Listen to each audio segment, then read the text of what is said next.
जो है देखने को मिल जाएंगे एग्जाम में, और वो ऑप्शनाइज में आते हैं। अभी इस वीडियो में मैं आपको उनका नेम और उनका एक्सप्लेनेशन करे देता हूँ, बाकी नेक्स्ट वीडियो में मैं आपको एक एक करके उनका डिटेल वीडियो प्रोवाइड कराऊंगा। आइए देखते हैं और अपनी क्लास को स्टार्ट करते हैं। जैसा कि आप सभी को पता है कि जो पहला होता है वो उसका नाम होता है नाउन। क्या नाम होता है? नाउन। इसको हिंदी में कहते हैं संज्ञा।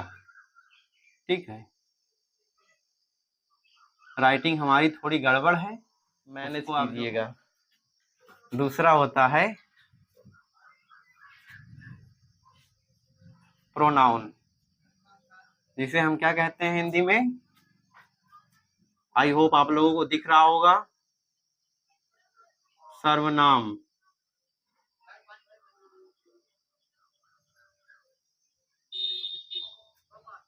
और तीसरा होता है वर्ब। इसे क्या कहते हैं हम? क्रिया है। चौथा होता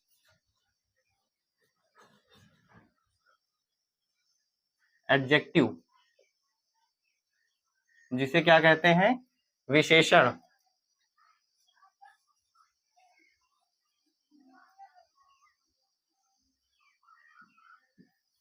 क्या कहते हैं? विशेषण। और पांचवा होता है एडवर्ब,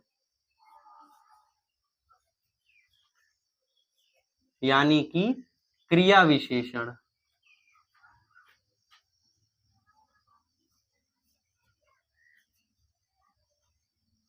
क्रिया विशेषण। और छठा होता है कंजक्शन।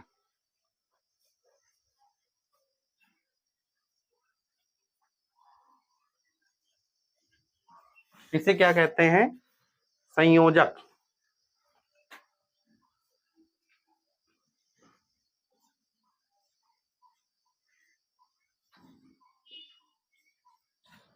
और सातवां होता है प्रीपोजिशन।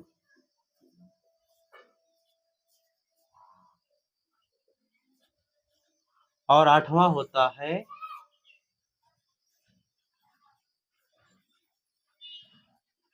इंटरजेक्शन। सातवां होता है सूचक।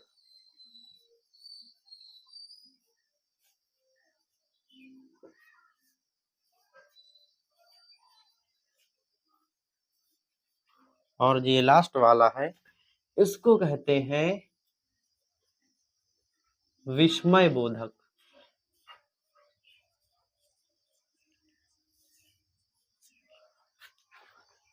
और इसे एक एक करके आपको जो है मैं एक्सप्लेन ओवरऑल करे दे रहा हूँ। जैसे नाउन है, नाउन क्या होता है? सबसे पहले नाउन को जानते हैं। Noun is the name of person, place और थिंग। इसकी इंग्लिश में जो है डिफिनीशन होती है, यानी किसी व्यक्ति, वस्तु, स्थान या भाव के नाम को संज्ञा कहते हैं। यानी कि जैसे मैं एग्जांपल आपको दिए दे रहा हूँ, इसके एग्जांपल इसके सामने है। ठीक है, जैसे किसी का नेम हो गया राम, किसी स्थान का नाम हो गया कानपुर, ओके, और किसी चीज का हो गया जैसे टेबल हो गया, ये नाउन होते हैं। अब जो है दूसरे नंबर पर आता है प्रोनाउन। प्रोनाउन क्या होता है? नाउन के स्थान पर यूज होने वाले जो वे होते हैं उसे क्या कहते हैं? प्रोनाउन कहते हैं। जैसे कोई हम सेंटेंस लिखते हैं कि Ram is a good boy, लिखते हैं ना Ram is a good boy, तो उसके स्थान पर कभी कभी हम लिख देते हैं he is a good boy. तो राम के स्थान पर क्या यूज हुआ? ही यूज हुआ, इट यूज हुआ, सी यूज हुआ, तो वही होता है प्रोनाउन। जैसे ही, शी, इट, ये सारे जो है हमारे प्रोनाउन होते हैं। अब बात करते हैं किसकी? वर्ब की। वर्ब क्या होता है? An action word is called verb, यानी कि जो हम एक्शन करते हैं। मैं क्या कर रहा हूँ? लिख रहा हूँ। आप क्या कर रहे हैं? देख रहे हैं वीडियो को, तो कुछ एक्शन कर रहे हैं ना, तो जो हम क्रिया करते हैं वही होता है आपका वर्ब। जैसे right, teach and etcetera. Okay, ये होता है। उसके बाद आता है हमारा एडजेक्टिव। एडजेक्टिव क्या होता है भाई?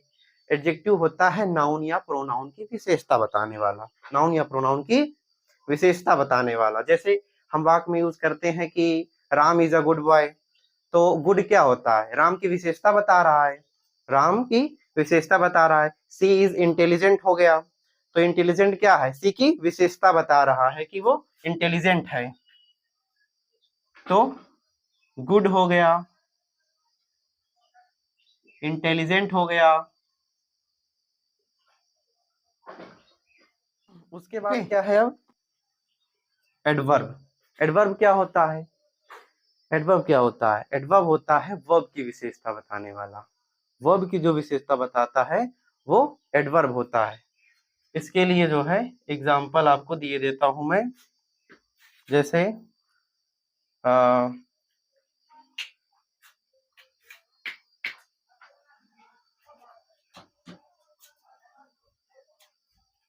और जो पांचवा होता है वो होता है क्रिया विशेषण।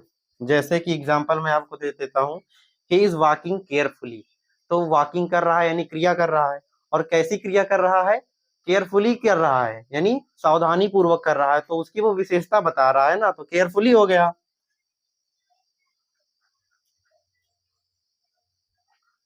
इस तरह के जो वाक्य आते हैं हमारे बीच में, तो वो होता है एडवर्ब। उसके बाद हम बताएंगे आपको कंजक्शन। कंजक्शन क्या होता है? दो वाक्यों को जोड़ने वाले जो हमारे संयोजक होते हैं उसे हम संयोजक कहते हैं। ठीक है, जैसे Ram is good and intelligent, हमने जोड़ा उसको, एंड से जोड़ा है। सी इज इंटेलिजेंट बट फुलिश, किससे जोड़ा? बट से जोड़ा। तो ये सब जो एंड, बट, येट, स्टिल, ये सब होते हैं हमारे कंजक्शन होते हैं, जिसको हम दो वाक्यों को जोड़ने में प्रयोग करते हैं। ओके, तो इसके एग्जांपल में हो गया बट, येट, ओके, और एक्सेट्रा बहुत सारे होते हैं। जब मैं आपको डिटेल वीडियो दूंगा तो आपको प्रोवाइड करा दूंगा। उसके बाद आता है अपना प्रीपोजिशन। प्रीपोजिशन क्या होता है कि जैसे हम पढ़ते हैं एग्जांपल में कि the book is on the table, तो उसका जो है स्थान बताया जाता है कि कहाँ पर है बुक, ऑन द टेबल है। यानी ऑन क्या होता है? प्रीपोजिशन होता है। ऑन, एट हो गया, और बहुत सारे। उसके बाद जो है आता है इंटरजेक्शन, विस्मयादि बोधक। हम इसमें जो है विस्मय हो जाते हैं, ओह ये क्या हो गया, alas I am ruined. Okay, तो जैसे ये हो गया ओ, उसके बाद जो है ये इसका मार्क होता है, आपको स्पष्ट दिख रहा होगा आई होप, ये इसका मार्क होता है। उसके बाद एलास होता है, ये इसका मार्क लगाया जाता है इस प्रकार। ओके, जब आपको आइडेंटिफाई करने के लिए आएगा, इस प्रकार का कोई चिन्ह दिख गया और आपसे पूछ लिया गया कि इंटरजेक्शन कौन सा है, तो इस चिन्ह की मदद से आप जो है बता सकते हैं। तो आज के लिए बस इतना ही। आई होप आप लोगों को ये क्लास समझ में आई होगी। अगर आई है तो प्लीज कमेंट बॉक्स पे बताएं। ओके, और अगले दिन मिलेंगे। जय हिंद। हद है भाई, बड़ी मेहनत है, पसीना पसीना करवा दी बटवा ले। सभी प्यारे बच्चे बताएं कमेंट में कि सर की क्लास कैसी थी। ठीक है, सभी लोग कमेंट करना, कमेंट में बताना कि सर की क्लास जो इंग्लिश आज पढ़ाई गई है कैसे पढ़ाई गई है। अगर अच्छी पढ़ाई गई होगी तो बहुत बढ़िया, उम्मीद करते होंगे कि आपको अच्छी लगे, क्योंकि सर ने बहुत ही मेहनत से पढ़ाया है। सभी बच्चे एक प्यारा सा लाइक करेंगे, चैनल पर नया सब्सक्राइब कर लीजिएगा, और उसके बाद हम बात करेंगे नेक्स्ट वीडियो में। ठीक है, जब तक के लिए धन्यवाद। जय हिंद, जय भारत।